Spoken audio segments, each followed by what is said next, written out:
E vamos lá iniciar a nossa aula de redação com análises de parágrafos, tá? Eu vou mostrar para vocês, né, que só o esqueleto que eu coloquei lá não é suficiente. Infelizmente, ainda existem pessoas que não estão utilizando o esqueleto como um todo, tá? E está deixando o texto expositivo, ok? Vamos lá. Vamos analisar agora uma introdução para vocês entenderem como funciona, né?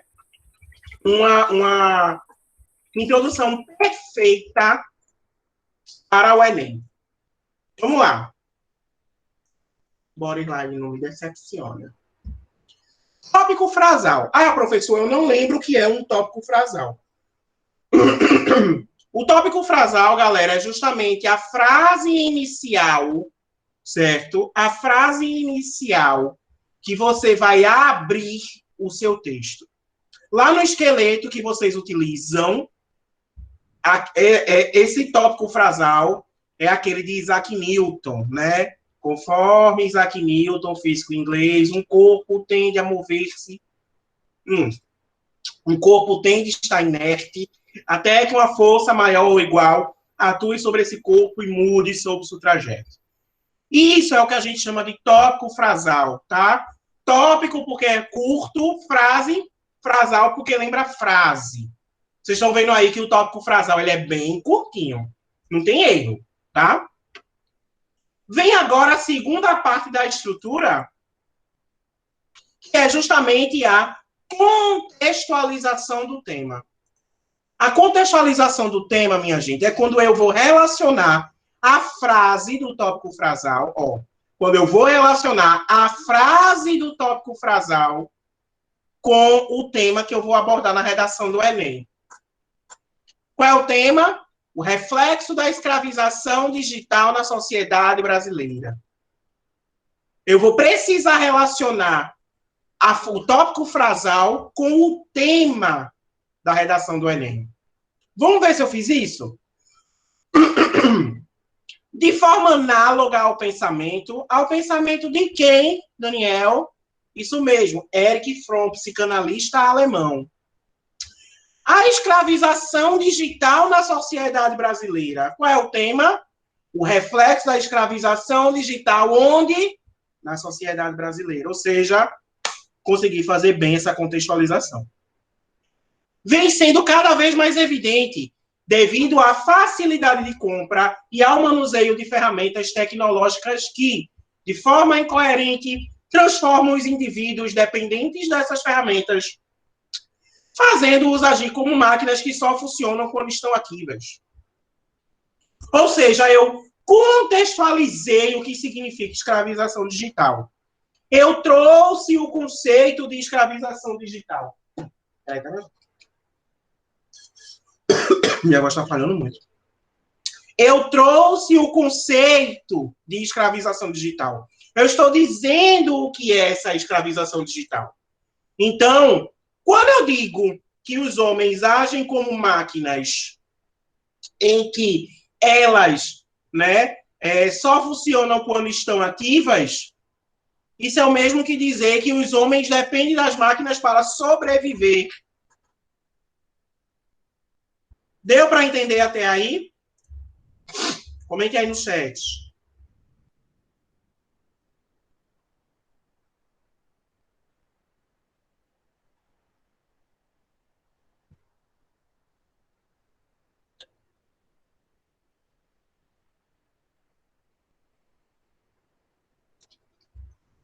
Beleza.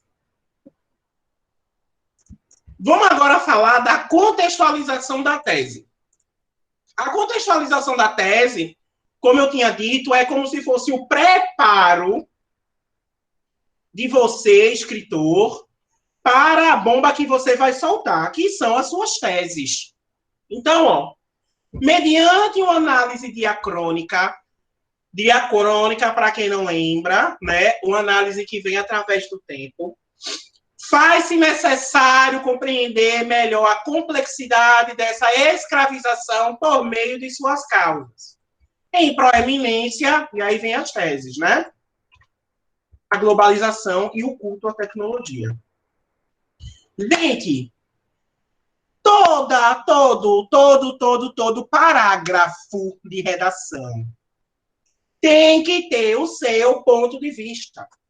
Esse ponto de vista, ele vai aparecer num lugar chamado contextualização temática.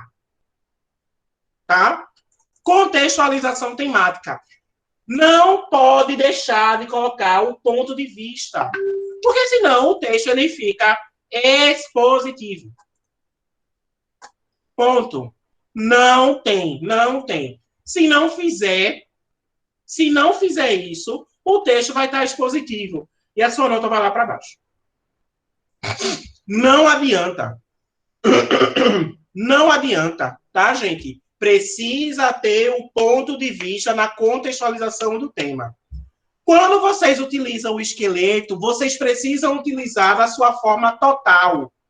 Se vocês utilizarem metade daquilo, o texto de vocês está expositivo.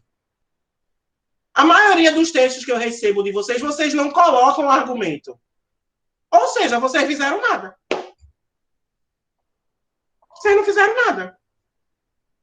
Vocês estão chovendo no molhado. Estão enxugando gelo. Não adianta. Eu preciso ver a argumentação de vocês. Lembrem-se que um texto argumentativo é quando você tenta convencer alguém que aquilo acontece por um determinado motivo. Gente, o Enem não quer trazer essas redações que vocês trazem para mim, não. Porque se ele vê isso, essa forma de texto que vocês escrevem, ele passa assim e zera. Ele zera mesmo. O Enem não tem pena, não, minha gente. O Enem não tem pena de aluno, não. Vocês precisam entender isso. A gente está em maio. Os erros que eu esperava receber era, por exemplo, uma ausência de um elemento, né? A ausência de um conectivo, mas eu estou recebendo o erro ainda primário, que o Enem chama, que é a falta de argumento. Gente, não pode. De jeito nenhum, não pode. Porque eu ainda estou sendo maleável na correção. Porque se eu fosse levar a Vera, meu Deus do céu. Então, reflitam sobre isso, viu? Então, vejam. Tem que se ter uma contextualização temática, tá? Não tem outra alternativa. Eu preciso que vocês argumentem sobre uma coisa. Preciso que vocês argumentem sobre o fato. Beleza até aí? Sim. Muito que bem. Gostaram do meu plano de fundo?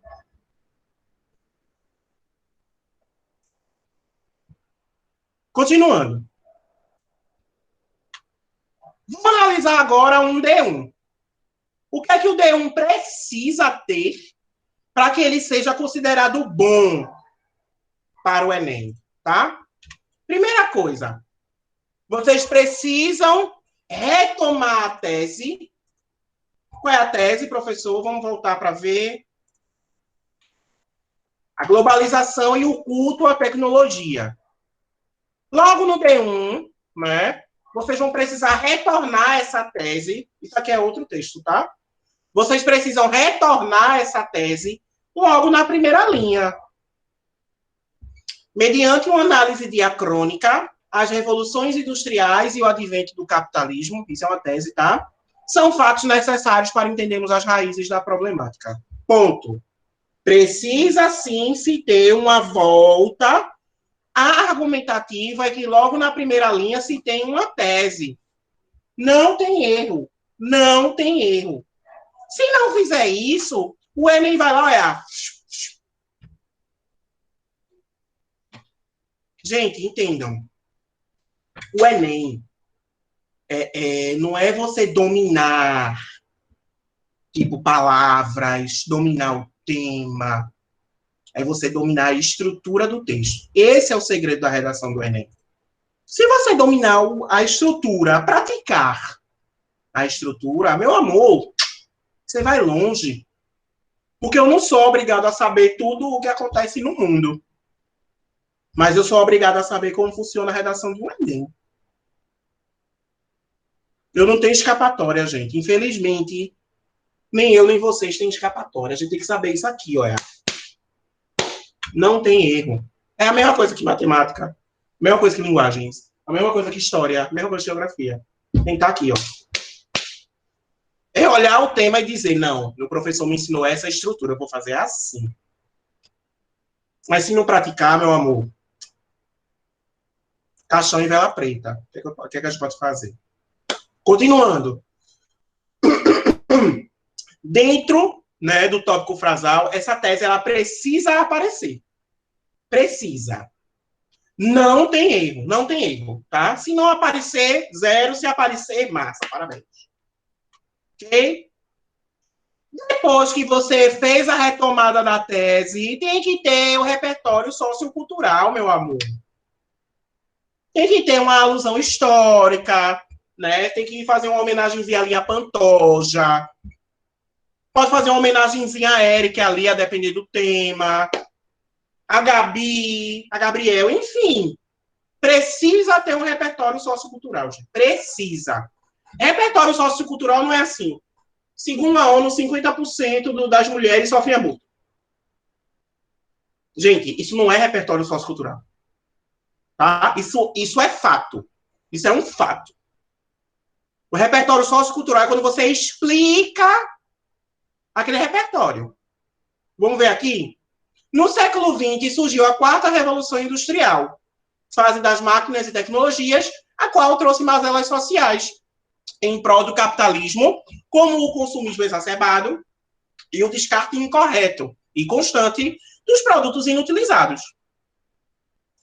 Outra coisa para vocês, meus amores. Razões da minha existência.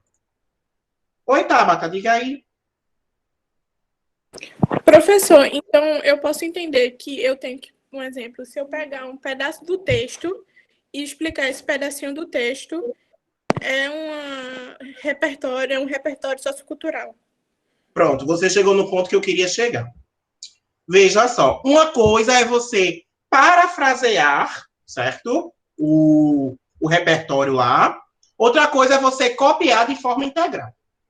Veja bem, quando a gente pega o que está lá no texto motivador, lá no texto motivador tem assim, deixa eu pensar aqui, 20% das mulheres bebem.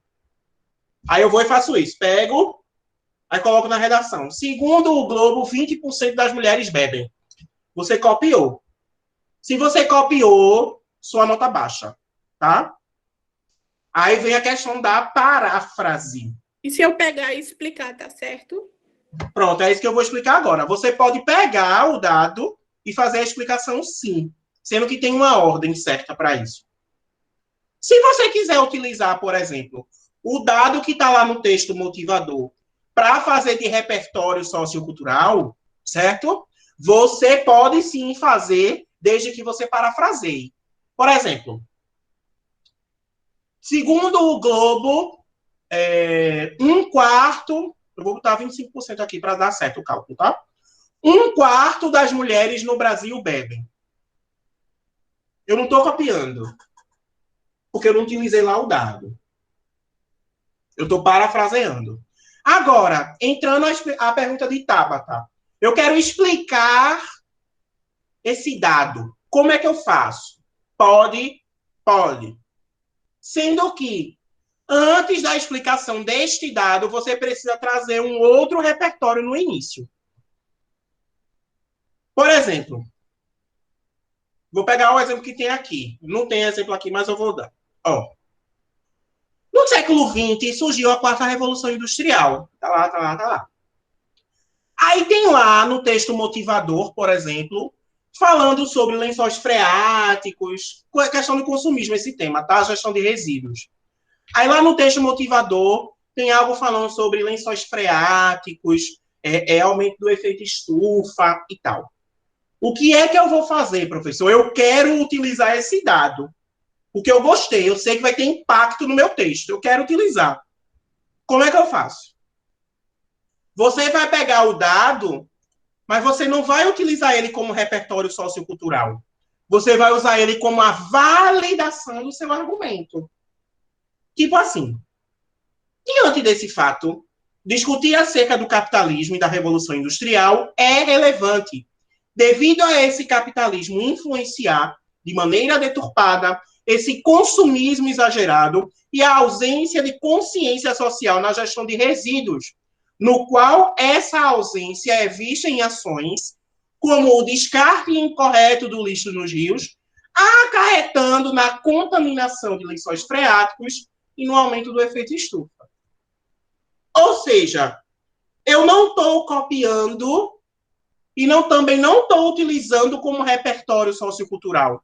Eu estou utilizando o texto motivador como a validação do meu argumento. Então, posso fazer isso sim. Não tem problema nenhum. Desde que, né, quando você pegar o dado, com esse dado, aliás, você valide o que você está dizendo. Porque se você utilizar isso como repertório sociocultural, para quem não sabe, é um fato social, tá? Um fato que aconteceu, algo incontestável. Se você utilizar isso, tá, dentro do parágrafo de repertório sociocultural e tiver igualzinho lá o texto motivador, sua nota cai. Sua nota vai para 120, na C2 e na C3. Mas, se eu utilizo o que está lá no texto motivador como uma validação do meu argumento, como uma consequência, uma causa, a minha nota sobe. Deu para entender? Deu. Ou seja, professor, eu quero copiar. Sei parafrasear, não. Copie. Mas copie lembrando que isso aqui tem que aparecer no seu argumento e não no repertório sociocultural. Porque se aparecer, meu amor, 120, viu? Na C2 e na C3. Não tem cristão que reverta. Entenderam até aí? Sim.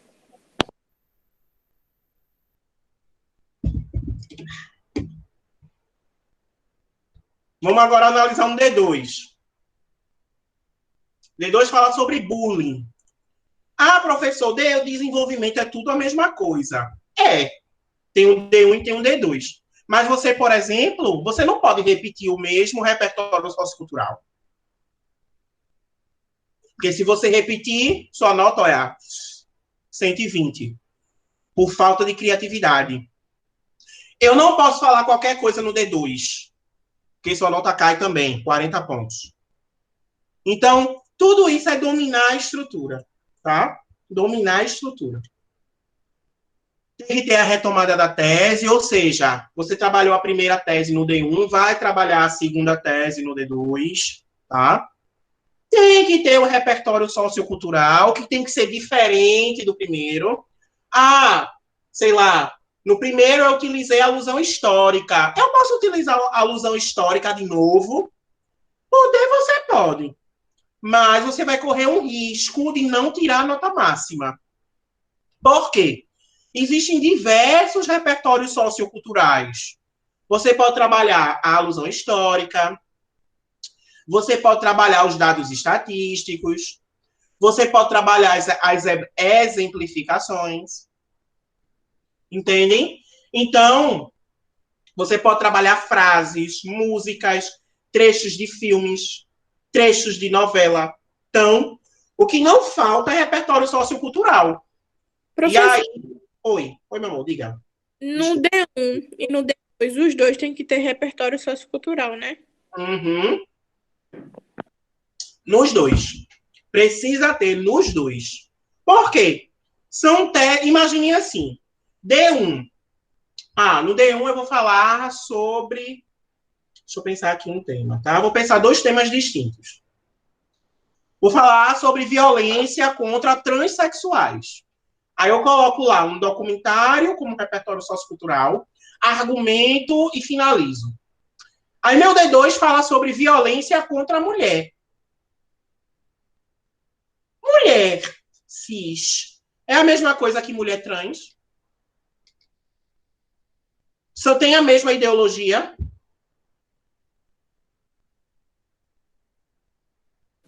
Sim. Vejam.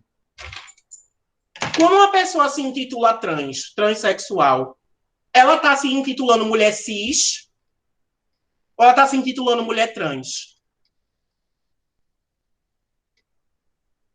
Mulher trans. Mulher trans. Mulher trans é a mesma coisa que mulher cis? O conceito? Não, eu acho que não. Exatamente, não é. Porque a mulher cis é quando a mulher nasceu, né, com o órgão genital feminino, certo? E se identifica com aquilo. Ou seja, é natural dela. A mulher trans é quando a mulher nasce com o órgão sexual oposto, não se identifica e ela faz todo o processo para ser o que ela quer ser.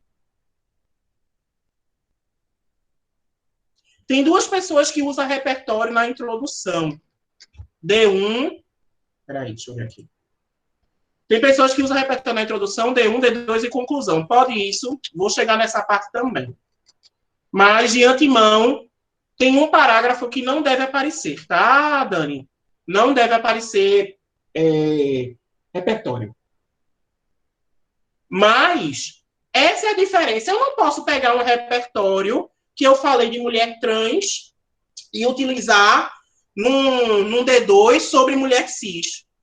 Porque são coisas diferentes, são coisas distintas. É a mesma coisa, por exemplo, eu vou pegar biologia. No D1 eu falar sobre Lamarck e no D2 eu falar sobre Mendel. Eu não posso utilizar o mesmo estudo. Porque são estudos diferentes. Eu não posso, por exemplo, no D1, falar sobre, como é o nome? A Guerra dos Emboabas. No D2, falar sobre a Revolução Pernambucana e utilizar o mesmo repertório sociocultural. São coisas diferentes, são teses diferentes. Então, oi. No Enem, a gente não vai precisar mudar no D1 e no D2, não, né? Sempre usando aquele mesmo tema, né?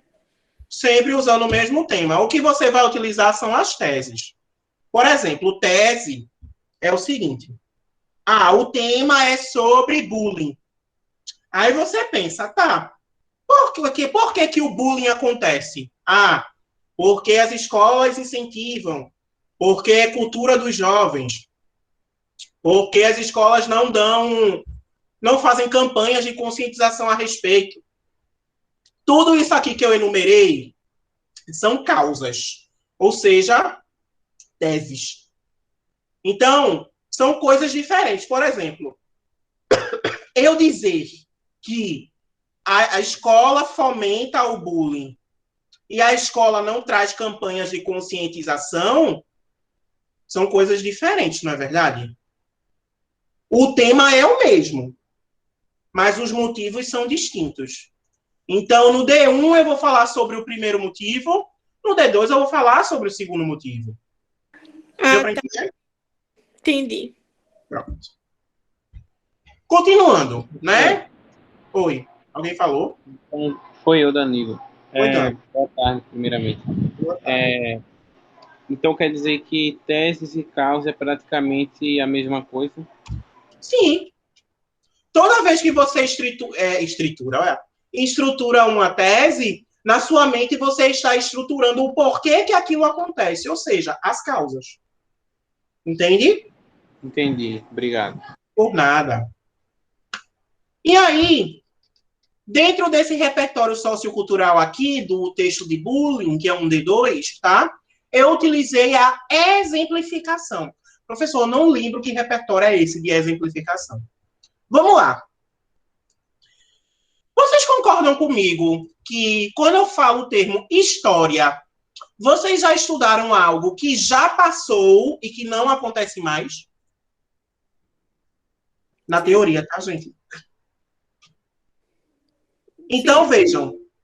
Todas as vezes que vocês escutarem o nome alusão histórica, é porque vocês vão trazer no texto um fato que aconteceu há, sei lá quantos anos atrás, e que hoje não acontece mais.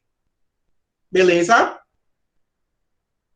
Já a exemplificação, você vai trazer conceito das coisas. Por exemplo, ou, né, no caso, você vai trazer algo que aconteceu lá há muito tempo atrás e que ainda é vigente na nossa sociedade. Um exemplo clássico de repertório sociocultural de exemplificação é a Constituição brasileira. Quando a gente diz assim, ó, afinal, como diz a Constituição brasileira, todos têm direito à moradia, saúde, educação. Eu estou dando um exemplo do que a lei traz. Agora, se eu disser assim, na Constituição de 1824, outorgada por Dom Pedro I, ele instaurou 4 poderes: executivo, legislativo, judiciário e moderador.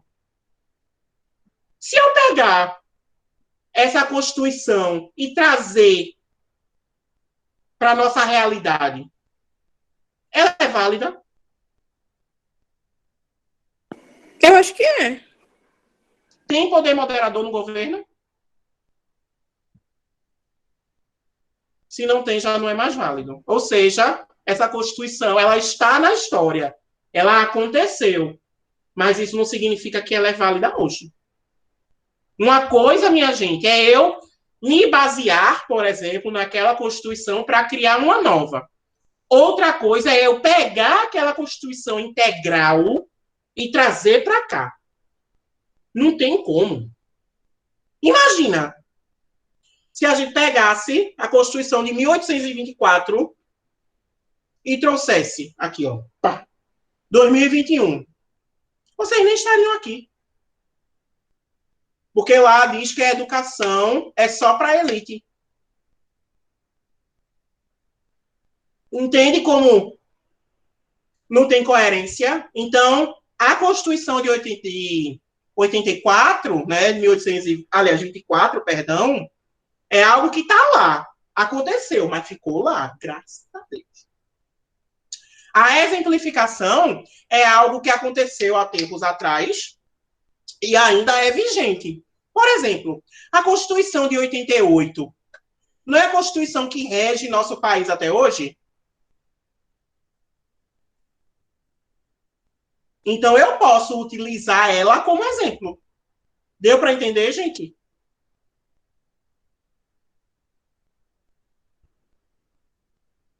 E o outro conceito, né, de exemplificação, Dani, a sua pergunta está guardada aqui, que eu vou, quando chegar na conclusão, eu vou falar. E o outro exemplo de exemplificação, ó. E o outro modelo de exemplificação é quando você traz o conceito de alguma coisa. Exemplo. Vocês lembram qual era o conceito da Revolução Francesa? O conceito, o lema.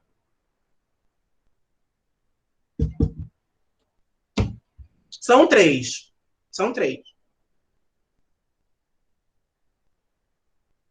E eu vou falar em francês, né? Pantoja ia ficar orgulhoso em mim. Liberté, igualité e fraternité. Que é liberdade, igualdade e fraternidade. Essas 3 palavras, liberdade, igualdade e fraternidade, elas estão presentes na nossa Constituição atual?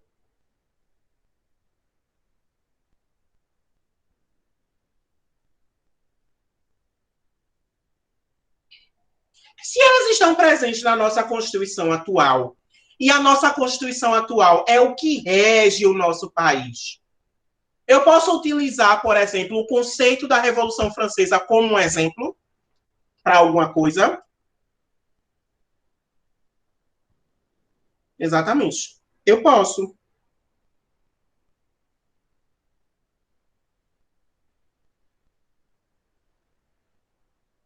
Tava respondendo um negócio aqui. Peraí, tá minha gente?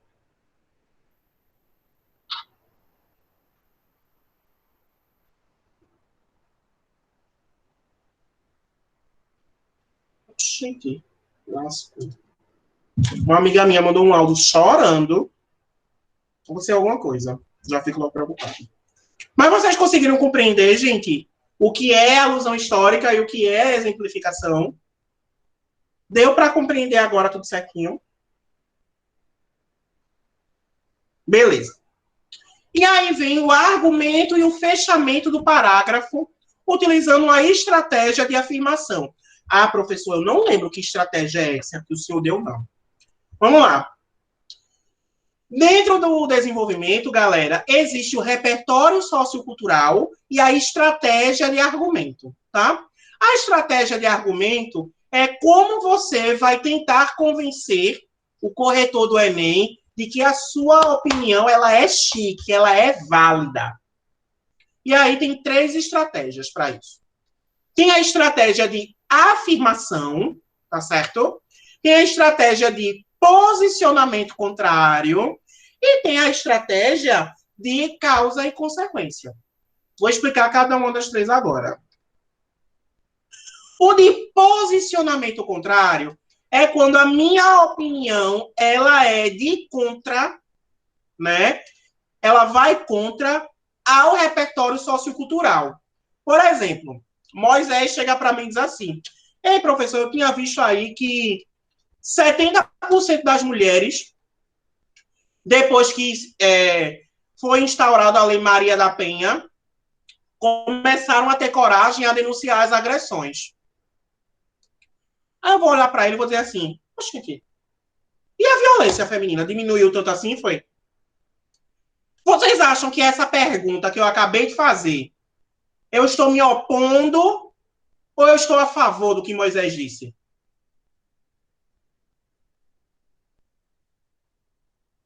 Vou repetir. Moisés chega para mim e faz assim: ei, professor, eu tinha visto que após a Lei Maria da Penha, o número de mulheres que denunciam seus maridos aumentou para 70%. Aí eu olho para ele e faço assim: gente, e o número de violência feminina diminuiu tanto assim, foi?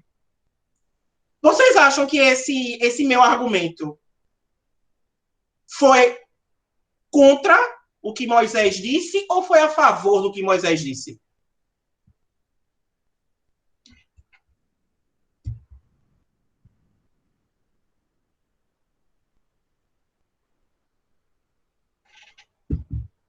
Exatamente, Dani. Eu fui contra o que ele disse. Porque não é verdade. Quer dizer que 30% das mulheres brasileiras ainda escondem, ainda têm medo de denunciar, quando na verdade é o contrário. Ou seja, o meu argumento ele vai contra essa informação que Moisés me trouxe. Agora, se eu disser assim: ah, Moisés, é verdade. É verdade. Inclusive, eu estava vendo uma notícia que os 30%, né, tá diminuindo cada vez mais. Eu estou afirmando, eu estou indo de contra.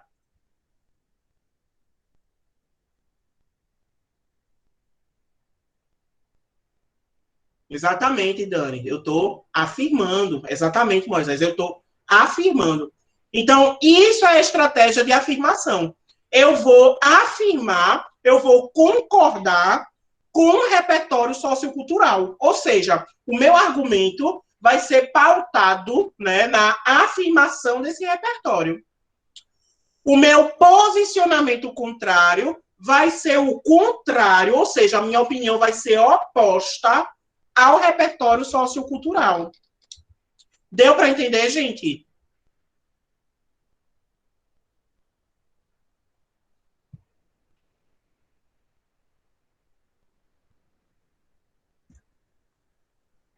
Beleza.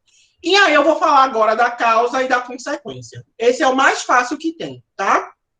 É quando dentro da produção textual, o meu D1 é sobre a causa do problema, ou seja, por que que aquilo acontece, e o meu D2 é justamente a consequência do problema. Exemplo, o tema é drogas. Aí eu falo no meu D1 que, assim, eu vou falar exatamente assim. As drogas são vistas muito no ciclo dos jovens, devido a situações como negligência familiar, negligência escolar, fuga da realidade, fuga dos problemas pessoais. Essa minha fala, eu estou trazendo causa do problema ou eu estou trazendo a consequência do problema?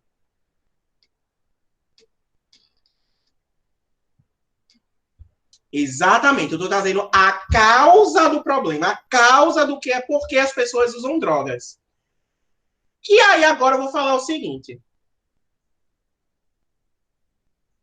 A utilização de drogas traz algumas situações incoerentes à sociedade, como superlotação de hospitais com pessoas intoxicadas, mortes, né, devido a convulsões, devido à overdose e também devido o consumo exagerado das drogas na sociedade.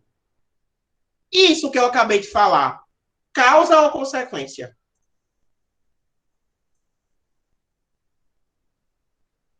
Exatamente, é uma consequência.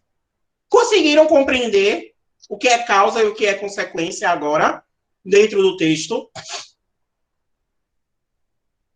No D1, eu utilizo a causa. No D2, a consequência. Professor, eu posso fazer diferente? Posso fazer numa ordem inversa? Não, não dá certo. Não dá certo. Como é que você vai falar das causas sem mostrar... Ou como é que você vai falar das consequências sem mostrar as causas? Uma coisa é você citar uma consequenciazinha simples, né, dentro da sua afirmação, e outra coisa é você fazer um parágrafo sobre isso. Entendem? Vamos ler aqui, ó, essa estratégia de afirmação. Por isso, discutir acerca dessa inocuidade. Inocuidade é uma coisa incorreta, tá certo? É alarmante, visto que a ausência de punição da lei, da respectiva lei. Qual é a lei, professor? A lei número 13.185 acarreta cada vez mais na violência repetitiva, principalmente dentro das escolas. Olha, Tabata, isso aí é para tu. Esse dado estatístico que tem aí, tinha no texto motivador dessa redação que eu fiz. Ó, no qual, segundo o Programa Internacional de Avaliação dos Estudantes, 17,5% dos estudantes sofrem bullying mensalmente, descaracterizando assim a Lei 13.663/18, a qual atesta que as escolas devem possuir políticas de conscientização ao ato do bullying. Pronto. Como diria um aluno meu, matou. Ou seja, vocês estão percebendo que eu estou trazendo aqui no meu argumento um repertório, não é um repertório sociocultural, mas eu estou trazendo um dado que está validando a minha opinião. Perceberam isso? Sim, ele apresenta dados que comprovam. Exatamente. Ou seja, isso é o que a gente chama de validação do argumento. Deu para entender? Sim, ô professor, Oi. se a gente fizer uma afirmação e não apresentar o dado, a gente perde muito ponto na redação, né? Ou eles podem... Não perde, não perde. Essa validação, posso sim. Essa validação, Dan, quando ela acontece com um dado estatístico, é só para reforçar o que você disse. Mas o seu argumento, se ele for convincente, você tira a nota máxima. Entende? Isso aí depende muito da sua escrita, do seu tema. Se no texto motivador vai ter esse dado, entendeu? Isso aí é bem pessoal. E vamos chegar agora à proposta de intervenção. E aí, Dani, respondendo a sua pergunta, né? Eu posso colocar repertório sociocultural na introdução, Posso colocar no D1, devo colocar no D2, mas eu não posso colocar na conclusão. Como assim, professor? Não pode. Vejam, se eu falo proposta de intervenção, esse parágrafo ele vai ser focado na resolução do problema. Na resolução do problema. E não tem por que eu colocar uma frase nova. Tem nada a ver, pô, a frase vai resolver.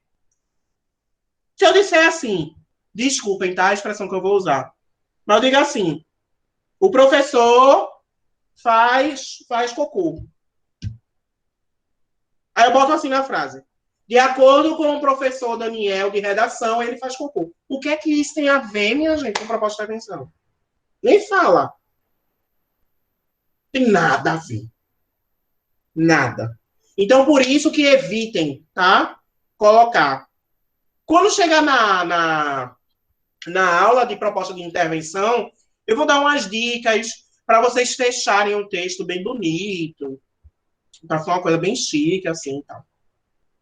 Vejam, dentro da proposta de intervenção, a gente precisa responder 5 coisas. Não tem para onde, tá? Essas 5 coisas precisam ter para você tirar 200 pontos. Se faltar uma delas, 160. Se faltar 2, 120. Se faltar 3, 80. Se faltar 4, 40. Se faltar 5, 0. Não tem como. Esse aqui é bem taxativo, tá? Que são os agentes, ações, formas, objetivos, finalidade. Detalhamento, perdão. E aí eu gosto de transformar, né? Por exemplo, agente equivale ao quem faz o quê? A ação, o que faz? Forma, como faz? O objetivo, por que faz? E o detalhamento, você escolhe qual desses elementos você quer detalhar. Vamos ler? O que está de amarelo, tá, gente? São agentes. Não sei se tem alguém daltônico aqui, espero que não. O que está de amarelo são os agentes. O que está de verde são as ações. O que está de rosa, salmão, rosa claro, sei lá, são as formas. E o objetivo está de azul. Vamos lá. Dito isso, é necessário que o Ministério do Meio Ambiente... Eita. Já botei aqui o quem faz. Quem pode fazer alguma coisa para resolver o problema? Pense assim. Quem pode fazer alguma coisa para resolver esse problema? Quem é que é responsável por essa temática? Ah, o tema é sobre violência contra a mulher. Quem é responsável por resolver qualquer coisa desse assunto? Ministério da Mulher, Família e Direitos Humanos. A gente vai ter uma aula de agentes também, tá? Não se preocupe. Dito isso, é necessário que o Ministério do Meio Ambiente, em fusão com o IBAMA, juntei 2 agentes, venham o que é que eles vão fazer. Promova ações em prol da redução dos maus-tratos aos animais. Ou seja, os 2 agentes juntos, né? Os 2 agentes vão fazer alguma coisa, que é a promoção de ações para reduzir os maus-tratos aos animais. Ok, até aí.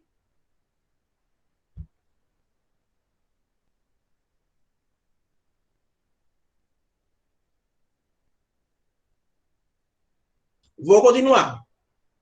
Essas ações podem ser realizadas por meio de criações de concursos públicos. Ou seja, como é que eu posso promover as ações da redução dos maus-tratos? Criando concursos públicos. Mas qual o objetivo dessa criação, professor, de concurso público? Aumentar o número de fiscais ambientais. Entenderam? Aí.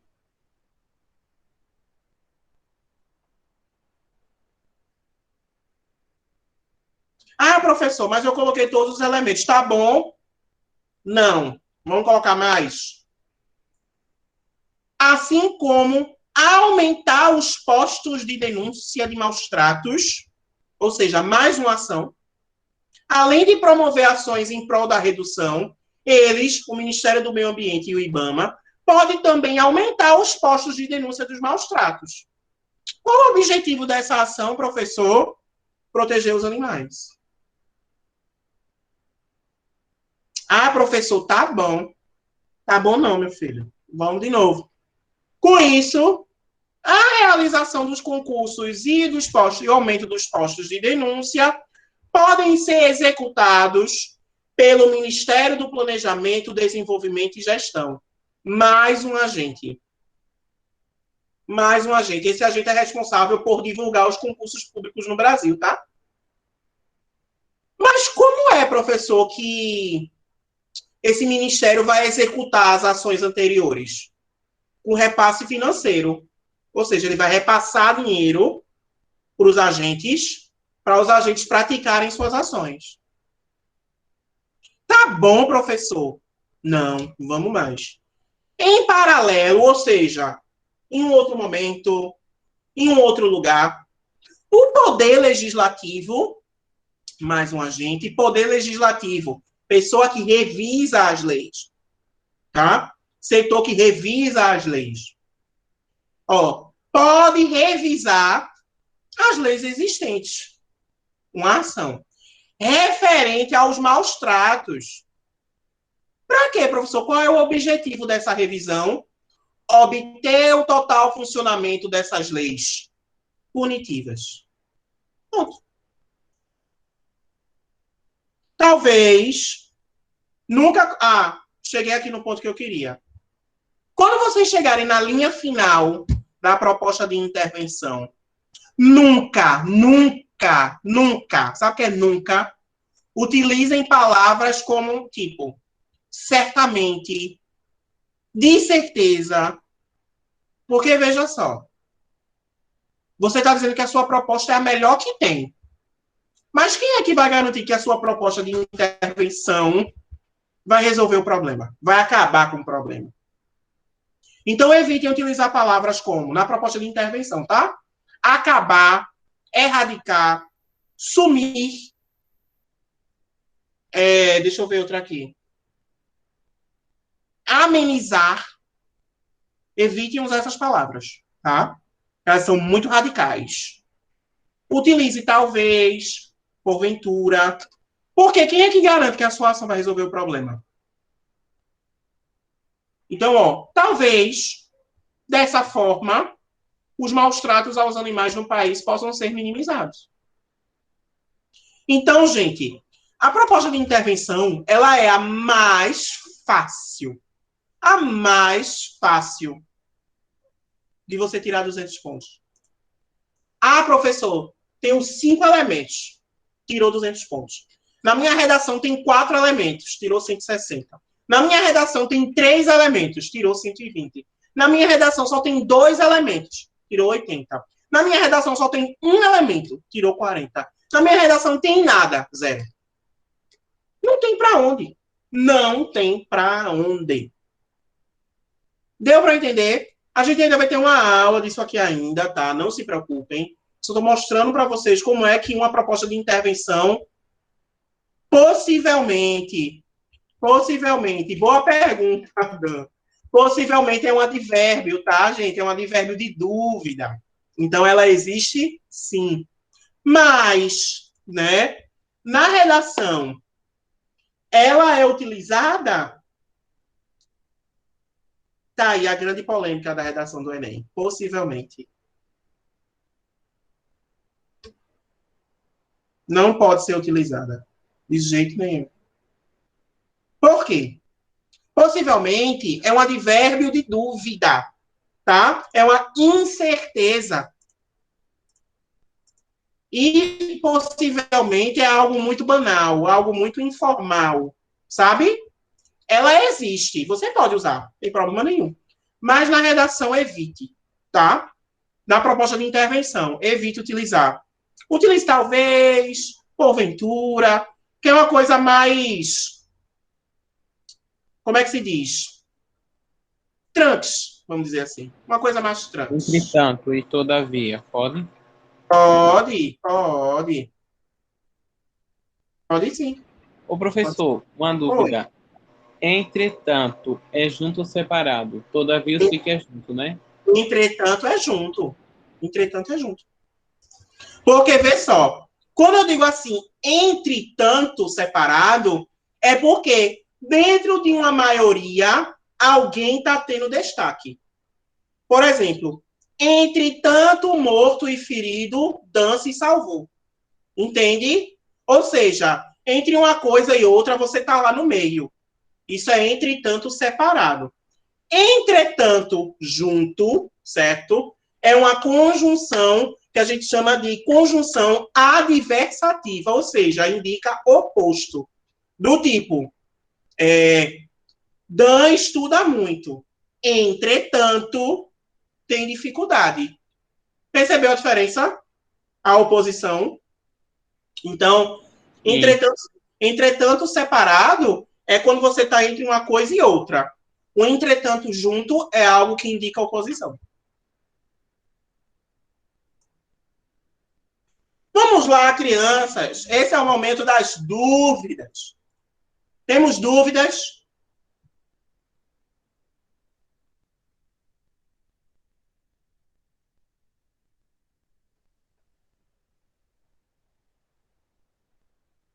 O momento de perguntar é agora.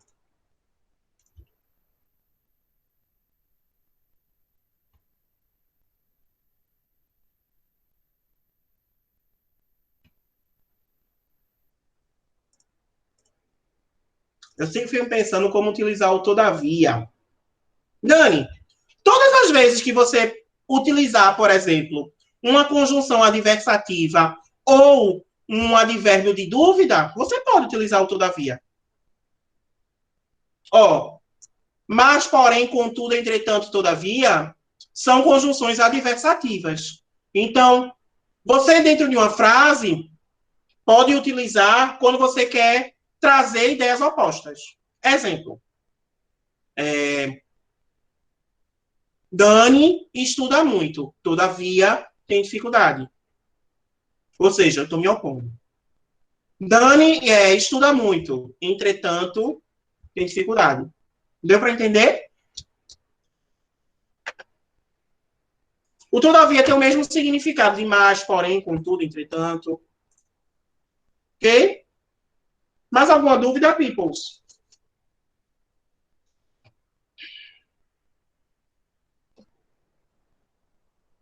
Vamos lá, vou dar uma mensagem da noite.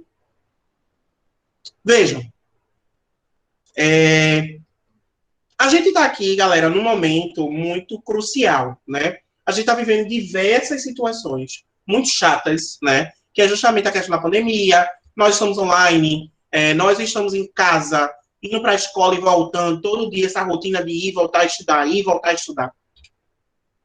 Mas vocês precisam entender como vocês funcionam. Por exemplo, você chega e faz assim, hoje eu vou estudar 8 horas. Aí começa. 2 horas de estudo você tá assim. Meu Deus, não aguento mais, não. Mas eu vou estudar, porque eu disse que eu ia estudar 8 horas. Gente, não façam isso. De jeito, não façam isso. Deu 2 horas de estudo. Você não está aguentando mais, não adianta você forçar. Pare. Pode parar. Pode parar. Parou. Parou. Por quê? A partir do momento que a gente força o estudo, a gente pega ranço por ele. A gente desiste. Então você precisa entender o seu limite. Do tipo assim, eu só consigo estudar por dia 1 hora. Eu vou estudar 1 hora. Lembrem-se que o estudo não é quantidade, é qualidade. Eu falo por mim, gente. Quando eu era pré-vestibulando, como vocês, eu só estudava 25 minutos por dia. Porque eu trabalhava, eu fazia o cursinho pré-vestibular. Eu só estudava 25 minutos por dia. No final de semana que eu estudava mais, porque eu tinha mais tempo. Mas a minha vida, corrida. Tá? E mesmo assim, eu estou hoje numa universidade pública. Então, é a prova de que não é a quantidade de horas que você vai estudar, mas a qualidade de como você estuda. Não adianta, por exemplo, eu não sei, eu lembro de algumas pessoas que são fera média aqui. Não adianta eu pensar assim, meu Deus, medicina é difícil demais para entrar. Eu vou estudar 10 horas. Se você conseguir estudar 10 horas, massa. Se você não conseguir, massa também. Gente, não adianta você, aluno, terceiranista, só pré-vestibulando, não adianta. Você forçar estudo.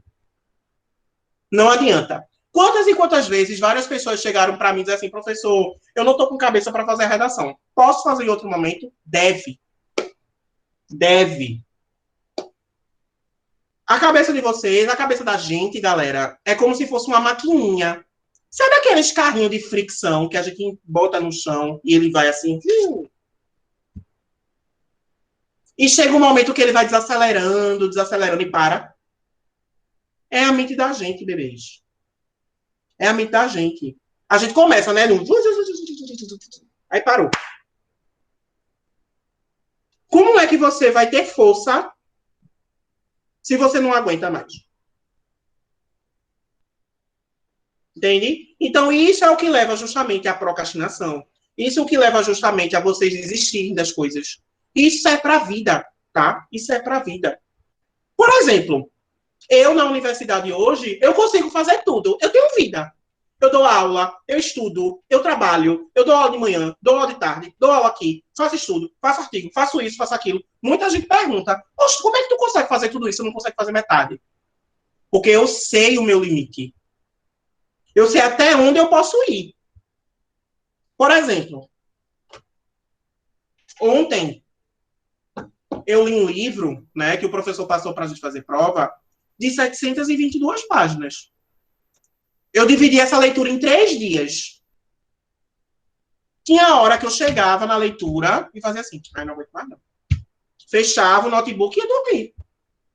E eu não ficava, vou tentar mais um pouquinho. Vou tentar mais um pouquinho. Gente, não funciona. Você se embaralha. Isso vai acontecer com você exatamente agora. Tá lá estudando, cansado, tá estudando.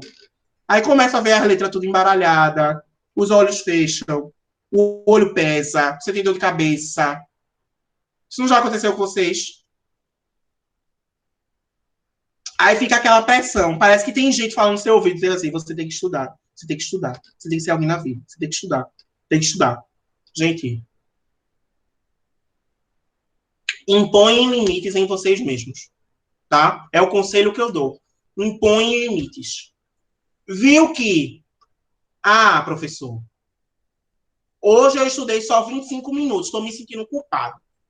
Mas, pare para pensar. Esses 25 minutos você aprendeu tudo? Nesses 25 minutos você aprendeu tudo? Aprendi. Então o seu estudo foi ótimo, meu amor. Agora, 8 horas de estudo. Aí a gente pergunta assim, eu não sei não. Seu estudo serviu de nada. Beleza, gente? Guardem esse conselho aí que eu dou para vocês, tá? Eu já fui pré-vestibulando, eu sei o que vocês passam. Eu sei o que vocês sofrem. Mas a gente precisa, né, se conhecer para estudar. Para tudo na vida. Você precisa se conhecer. Beleza?